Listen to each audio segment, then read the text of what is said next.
இயேசுவை நேசிப்பவர்கள் பைபிளை வாசிப்பார்கள். இந்த சேனலை பின்பற்றினால் ஓராண்டில் வேதாகமத்தை வாசித்து முடித்து விடலாம். ஃபாலோ பண்ணுங்க, சப்ஸ்கிரைப் பண்ணுங்க. 2 நாளாகமம் 18ஆம் அதிகாரம். யோசபாத்துக்கு மிகுந்த ஐஸ்வர்யமும் கனமும் உண்டாயிருந்தது. அவன் ஆகாபோடே சம்பந்தம் கலந்து சில வருஷங்கள் சென்ற பின்பு சமாரியாவில் இருக்கிற ஆகாபிடத்துக்கு போனான். அப்பொழுது ஆகாப் அவனுக்கும் அவனோடு இருக்கிற ஜனத்திற்கும் அநேகம் ஆடு மாடுகளை அடிப்பித்து கீலேயாத்திலுள்ள ராமோத்திற்கு வரும்படி அவனை ஏவினான். எப்படியெனில், இஸ்ரவேலின் ராஜாவாகிய ஆகாப் யூதாவின் ராஜாவாகிய யோசபாத்தை நோக்கி, கீலேயாத்திலுள்ள ராமோத்துக்கு என்னோடே வருகிறீரா என்று கேட்டதற்கு அவன், நான் தான் நீர், என்னுடைய ஜனங்கள் உம்முடைய ஜனங்கள், உம்மோடே கூட யுத்தத்திற்கு வருகிறேன் என்றான். பின்னும் யோசபாத் இஸ்ரவேலின் ராஜாவை பார்த்து, கர்த்தருடைய வார்த்தையை இன்றைக்கு விசாரித்து அறியும் என்றான். அப்பொழுது இஸ்ரவேலின் ராஜா 400 தீர்க்கதரிசிகளை கூடிவரச் செய்து, நாங்கள் கீலேயாத்திலுள்ள ராமோத்தின் மேல் யுத்தம் பண்ண போகலாமா போகலாகாதா என்று அவர்களை கேட்டான். அதற்கு அவர்கள், போம், தேவன் ராஜாவின் கையில் அதை ஒப்புக் கொடுப்பார் என்றார்கள். பின்பு யோசபாத், நாம் விசாரித்து அறிகிறதற்கு இவர்களை அல்லாமல் கர்த்தருடைய தீர்க்கதரிசி வேறே யாராகிலும் இங்கே இல்லையா என்று கேட்டான். அப்பொழுது இஸ்ரவேலின் ராஜா யோசபாத்தை நோக்கி, கர்த்தரிடத்தில் விசாரித்து அறிகிறதற்கு இம்லாவின் குமாரனாகிய மிகாயா என்னும் மற்றொருவன் இருக்கிறான். ஆனாலும் நான் அவனை பகைக்கிறேன்.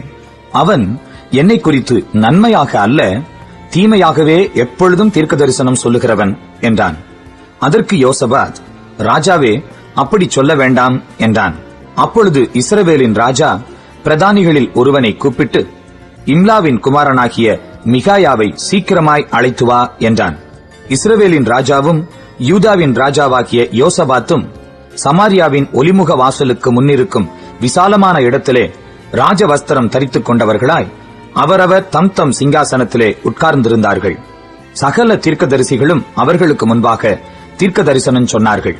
கெனானாவின் குமாரனாகிய சிதேக்கியா தனக்கு இருப்பு கொம்புகளை உண்டாக்கி, இவைகளால் நீர் சீரியரை முட்டி நிர்மூலமாக்கி போடுவீர் என்று கர்த்தர் சொல்லுகிறார் என்றான். சகல தீர்க்கதரிசிகளும் அதற்கு இசைவாக தீர்க்க தரிசனம் சொல்லி, கீலேயாத்திலுள்ள ராமோத்திற்கு போம், உமக்கு வாய்க்கும், கர்த்தர் அதை ராஜாவின் கையில் ஒப்புக் கொடுப்பார் என்றார்கள். மிகாயாவை அழைக்கப் போன ஆள் அவனுடனே பேசி, இதோ தீர்க்கதரிசிகளின் வார்த்தைகள் ஏக வாக்காய் ராஜாவுக்கு நன்மையாயிருக்கிறது. உம்முடைய வார்த்தையும் அவர்களில் ஒருவர் வார்த்தையைப் போல இருக்கும்படிக்கு நன்மையாக சொல்லும் என்றான். அதற்கு மிகாயா, என் தேவன் சொல்வதையே சொல்வேன் என்று கர்த்தருடைய ஜீவனைக் கொண்டு சொல்லுகிறேன் என்றான். அவன் ராஜாவினிடத்தில் வந்தபோது ராஜா அவனை பார்த்து, மிகாயாவே, நாங்கள் கீலேயாத்திலுள்ள ராமோத்தின் மேல் யுத்தம் பண்ண போகலாமா போகலாகாதா என்று கேட்டான். அதற்கு அவன், போங்கள், உங்களுக்கு வாய்க்கும், உங்கள் கையில் ஒப்புக் கொடுக்கப்படுவார்கள் என்றான்.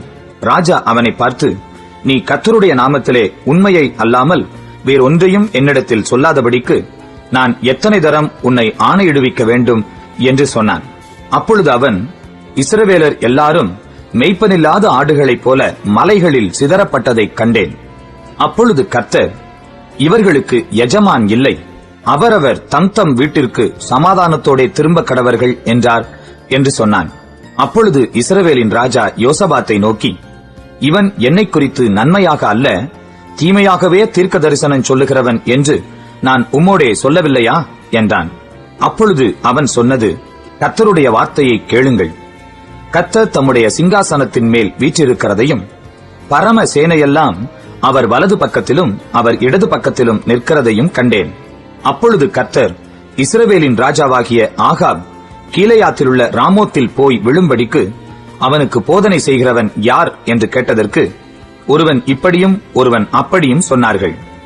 அப்பொழுது ஒரு ஆவி புறப்பட்டு வந்து கர்த்தருக்கு முன்பாக நின்று, நான் அவனுக்கு போதனை செய்வேன் என்றது. எதினால் என்று கர்த்தர் அதை கேட்டார். அப்பொழுது அது, நான் போய் அவனுடைய தீர்க்கதரிசிகள் எல்லாரின் வாயிலும் பொய்யின் ஆவியாயிருப்பேன் என்றது. அதற்கு அவர், நீ அவனுக்கு போதனை செய்து அப்படி நடக்க பண்ணுவாய், போய் அப்படியே செய் என்றார். ஆனதினால் கர்த்தர் பொய்யின் ஆவியை இந்த உம்முடைய தீர்க்கதரிசிகளின் வாயிலே கட்டளையிட்டார். கர்த்தர் உம்மை குறித்து தீமையாக சொன்னார் என்றான். அப்பொழுது கெனானாவின் குமாரனாகிய சிதேக்கியா கிட்டே வந்து மிகாயாவை கன்னத்தில் அடித்து, கர்த்தருடைய ஆவி எந்த வழியாய் என்னை விட்டு உன்னோடே பேசும்படி வந்தது என்றான். அதற்கு மிகாயா, நீ ஒளித்துக்கொள்ள உள்ளறையிலே பதுங்கும் அந்நாளிலே அதை காண்பாய் என்றான்.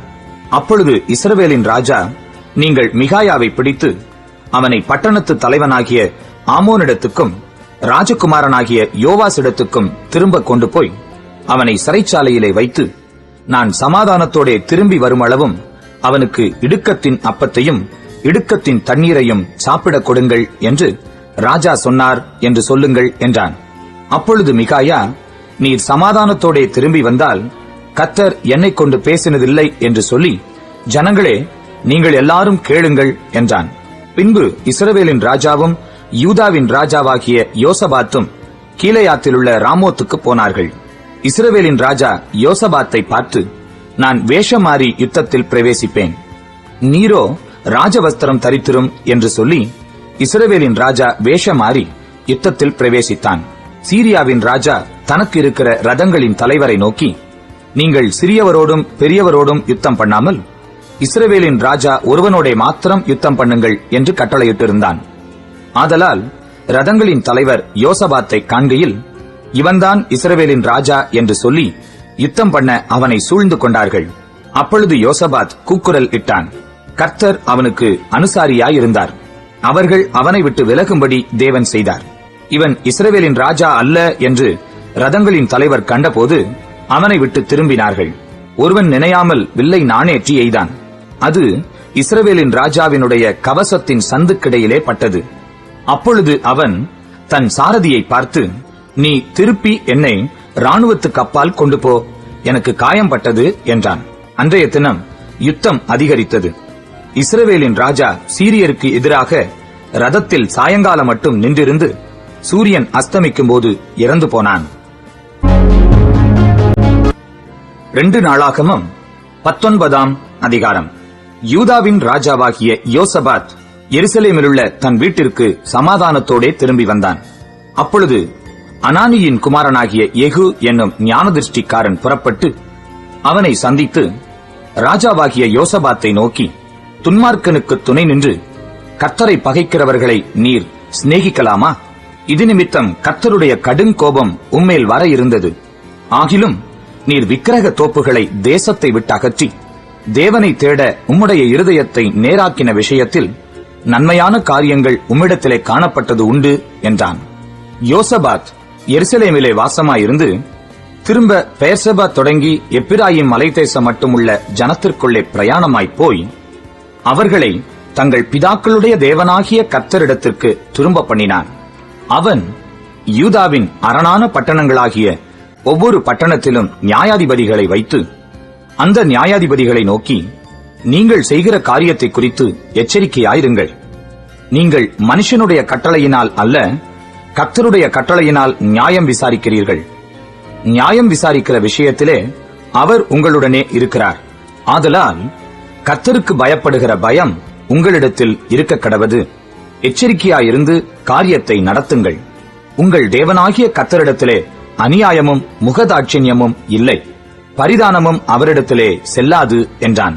அவர்கள் எருசலேமில் வந்திருக்கும் போது யோசபாத் லேவியரிலும் ஆசாரியரிலும் இஸ்ரவேலுடைய வம்ச தலைவரிலும் சிலரை கர்த்தருடைய நியாயங்களை குறித்தும் விவாத விஷயங்களை குறித்தும் விசாரிக்கும்படி எருசலேமிலே நியமித்து அவர்களுக்கு கட்டளையிட்டதாவது, நீங்கள் கர்த்தருக்கு பயந்து உண்மையோடும் உத்தம இருதயத்தோடும் நடந்து செய்ய வேண்டியது என்னவென்றால், நானாவித இரத்தப்பழி சங்கதிகளும் பிரமாணத்திற்கும் கற்பனைக்கும் கட்டளைகளுக்கும் நியாயங்களுக்கும் அடுத்த நானாவித வழக்கு சங்கதிகளும் தங்கள் பட்டணங்களிலே குடியிருக்கிற உங்கள் சகோதரரிடத்திலிருந்து உங்களிடத்தில் வரும்போது அவர்கள் கர்த்தருக்கு நேரஸ்தராகாதபடிக்கும் உங்கள் மேலும் உங்கள் சகோதரர் மேலும் கடும் கோபம் வராதபடிக்கும் நீங்கள் அவர்களை எச்சரியுங்கள்.